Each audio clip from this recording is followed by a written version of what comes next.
Hi there, Johnny here from johnnylipshamstudios.co.uk. Hope you are having a fantastic day, fantastic afternoon, fantastic evening, and wherever you are in the world. Hope you're having a great time. Anyways, this is the next video in my mixing tips series. The first one was to do with my overall approach to a mix. And so I'm going to be doing a series of short little videos just basically giving some tips on how I mix. So the way I do things. You may like the way that I do things. You may not like the way that I do things. That's okay. That's absolutely fine. But hopefully, whether you like what I do or not, or whether you agree with what I do or not, hopefully you will find something of value, which is the whole point. That's why I'm doing these videos, that you find something of value. So I'm aiming a lot of these videos at beginners, but some will not be for beginners as well. I'm hoping that over the course of this series, I will be able to do videos for people of all different levels, from beginners, intermediates, and some advanced as well. So this one is definitely a beginner style video, but anybody can get involved in this one. If you already know all about this, that's great, but it's always good to be reminded. So this video is all about basically my number one EQ move, which is the high pass filter. Now then, if you have no idea what I'm talking about, what a high pass filter is, a high pass filter is an EQ filter that basically allows the highs to pass through, anything over a certain point to pass through, and it rolls off anything below that particular point that you set the filter at. So I'm going to show you how to do that. In Studio One, you use the Pro EQ. I'm going to put it on this piano bus here. And you have pretty much a flat line. So I want to go here to where it says LC. LC meaning low cut, also known as a high pass filter. And you also have an HC here, which is called high cut, which is also known as a low pass filter. It does the opposite of a high pass filter. Low pass filter allows everything below a certain point to go through, but rolls off anything above that certain point. And both are really, really handy, and I will show you what you can do with both. But really, the focus for this video is on the low cut, aka high pass filter. So I'm going to engage this, and this is the little slope that appears. And basically, it's a gentle slope in this particular case, but what it means is that anything below this point here, 75 Hertz, is going to be gently rolled off, allowing everything above it to pass through the EQ and be affected by anything else that I might do to it. At the moment, I'm just going to keep it nice and simple and just use the high pass filter.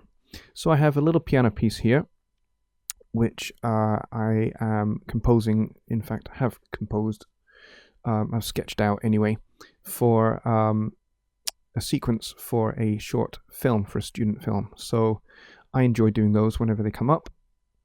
And so this one is it. It's called Ellen's Glen. And I'm just going to play a little bit of it to you right now, and then I'm going to show you what happens when we high pass filter it. So let's turn it off and play the track.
Okay, so I played you about a minute's worth of the music there.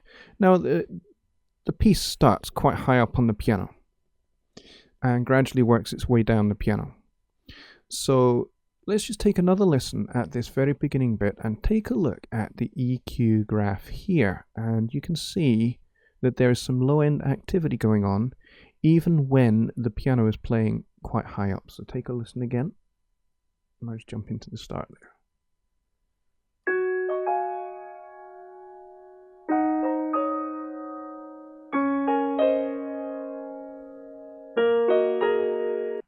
So we're actually quite high up on the piano at this point, but we're still getting low-end activity.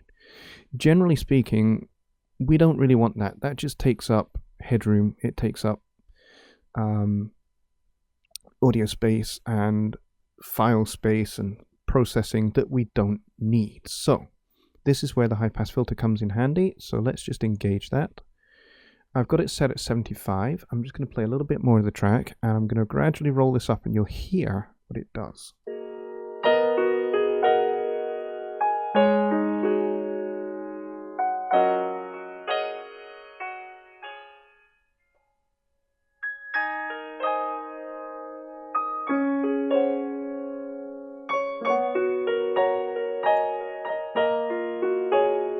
So as I rolled it up there, you could hear the piano get gradually thinner and thinner and thinner.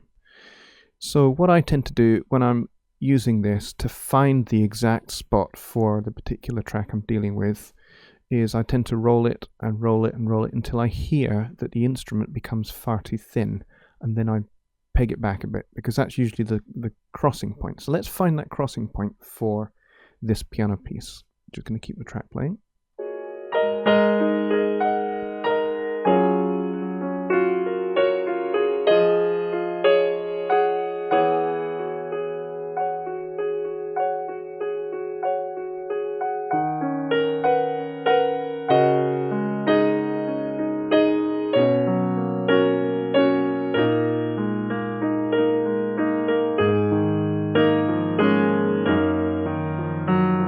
The piano's coming lower. That's a little bit too thin. There's about right, probably.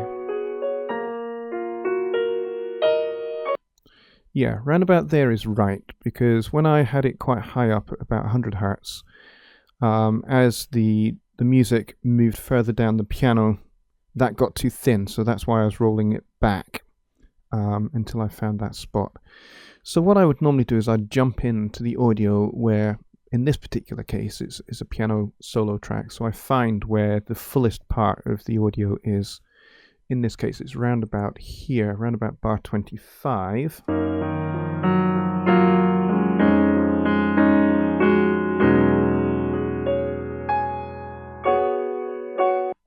So around about maybe 65, maybe a little bit below that, is a good spot. Because this is a solo piano piece, I don't want to roll off too much and make it too thin. But I definitely want to get rid of all the unnecessary stuff.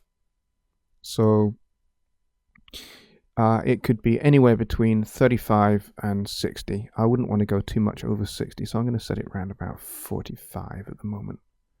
Let's just try that.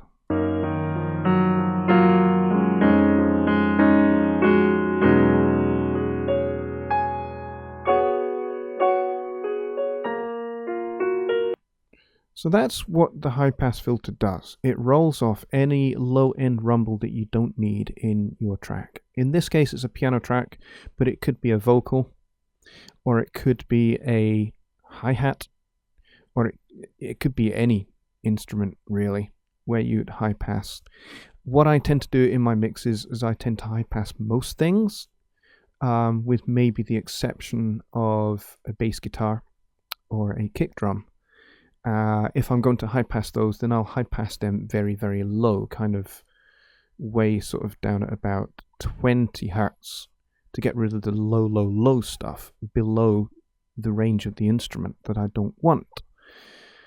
But generally speaking, that's what I do. I tend to high pass filter on just about every track that I have. Now, you can overdo it. You can set them too high, and you end up with very thin music if you do that. So you need to be careful about where you find that that sweet spot for the high pass filter. And just be listening. Be aware. Be aware of how what you are doing with the high pass filter on your tracks is affecting the breadth of the music. Is the music too? Depth. I think.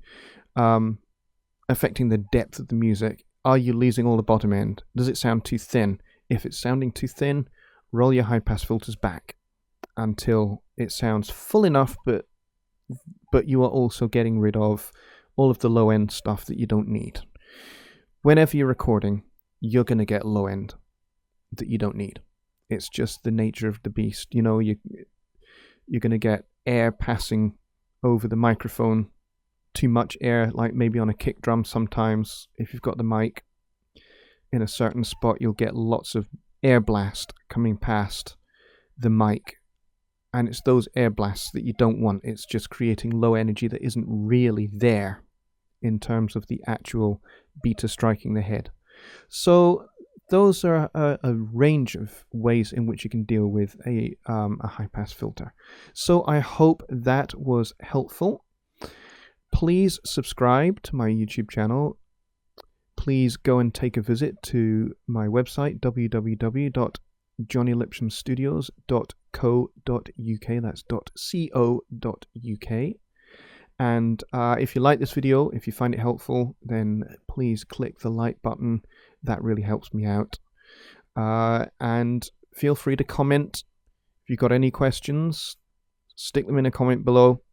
Anything strike you about the video, anything help you, write it down there. I'm always happy to answer questions. So until the next time, thanks very much for listening. Bye.